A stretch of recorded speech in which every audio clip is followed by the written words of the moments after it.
Assalamualaikum Bapak Ibu, rekan-rekan guru. Siapa nih yang lulus seleksi tahap 1 CGP angkatan 11 dan sebentar lagi akan mengikuti seleksi tahap 2? Nah, Bapak Ibu, saya akan membagikan pengalaman saya dan beberapa tips-tips yang bisa Bapak Ibu jadikan referensi ketika akan mengikuti seleksi CGP tahap kedua. Jadi pada seleksi tahap kedua ini Bapak Ibu akan melaksanakan ke seleksi simulasi mengajar dan seleksi wawancara.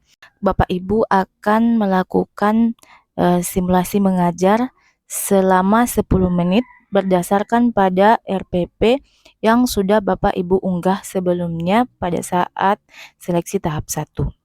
Nah, tipsnya ketika mengikuti wawancara yang pertama adalah kuasai seluruh bagian-bagian yang ada di RPP atau modul ajar Bapak Ibu.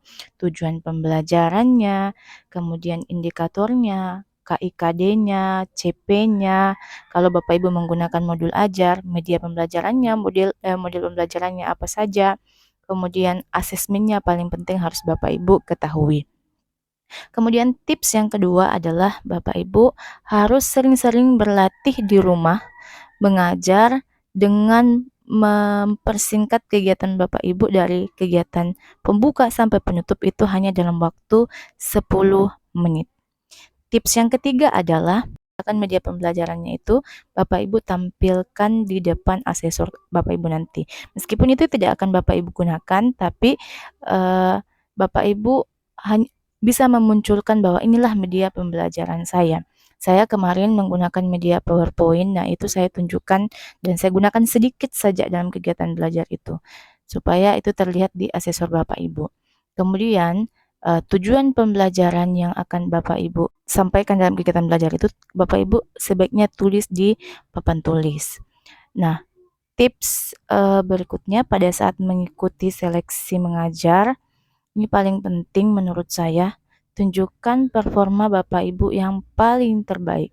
Mulai dari setelan pakaian Bapak Ibu, kemudian rasa percaya diri Bapak Ibu jangan tunjukkan kepada asesornya kalau Bapak Ibu itu merasa tegang, takut. Nah, kemudian setelah Bapak Ibu mengajar selama 10 menit, di akhir kegiatan asesornya akan memberikan beberapa pertanyaan. Nah, tips dari saya, Bapak Ibu tadi yang paling pertama harus menguasai RPP-nya. Bapak Ibu, paling dari asesor itu akan ditanyakan seputar RPP-nya Bapak Ibu, kegiatan belajarnya seperti apa, lalu apa kelebihan dan kekurangan dari kegiatan pembelajaran yang Bapak Ibu lakukan. Intinya merefleksi kegiatan Bapak Ibu dan merefleksi RPP yang Bapak Ibu buat. Setelah simulasi mengajar, maksud saya, Bapak Ibu akan diberikan jadwal lagi untuk mengikuti simulasi wawancara. Di sini Bapak Ibu akan diwawancara oleh asesor Bapak Ibu berkaitan dengan, kalau menurut saya ya, pendapat saya, sebenarnya pertanyaannya itu hanya seputar dengan esai yang Bapak Ibu upload pada saat tahap 1, seleksi tahap 1. Jadi Bapak Ibu penting untuk menguasai kembali esai yang Bapak Ibu tulis. Nah, akan sangat beruntung jika Bapak Ibu menulis esai itu berdasarkan pengalaman Bapak Ibu pribadi. Jadi sangat disarankan ya pada saat tahap 1 itu esai yang kita tulis ya memang sejujur-jujur dari apa yang kita alami. Nah, kemudian pada saat simulasi wawancara itu ya Bapak Ibu tidak perlu merasa tegang karena asesornya juga akan membuat kegiatannya itu terlihat santai dan menyenangkan. Waktu 1 jam wawancara itu tidak akan terasa karena kita hanya seperti berada dalam sesi curhat dengan asesor kita seputar kegiatan mengajar, pengalaman mengajar kita. Bapak Ibu tidak perlu ragu menyampaikan apa-apa saja yang ada, keluh kesah yang Bapak Ibu rasakan selama pengalaman menjadi seorang guru tersebut. Yang penting harus ingat untuk tidak menjatuhkan orang lain. Intinya Bapak Ibu harus mampu merefleksi diri Bapak Ibu, dan tips yang paling penting tadi menguasai esai.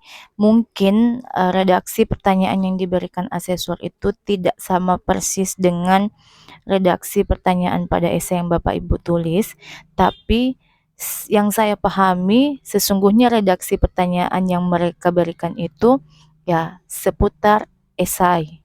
Jadi Bapak Ibu harus menguasai esai yang Bapak Ibu tulis di Kemudian seleksi tahap bagaimana 1. seorang guru itu harus disiplin dalam mengatur waktunya untuk menyelesaikan tanggung jawabnya seperti tanggung jawab di sekolah, kemudian terlebih lagi jika dia memiliki tanggung jawab di rumah sebagai seorang istri atau sebagai seorang anak. Nah, belum lagi ketika seorang guru itu punya prestasi yang Nah, ini bukan bagus. video Nah, pada itu saat saya menjadi melakukan inspirasi bagi wawancara, saya. tapi sebelum wawancara itu untuk melatih vokal saya latihan seolah-olah bahwa saya ini sedang wawancara di depan asesor. Semoga sukses.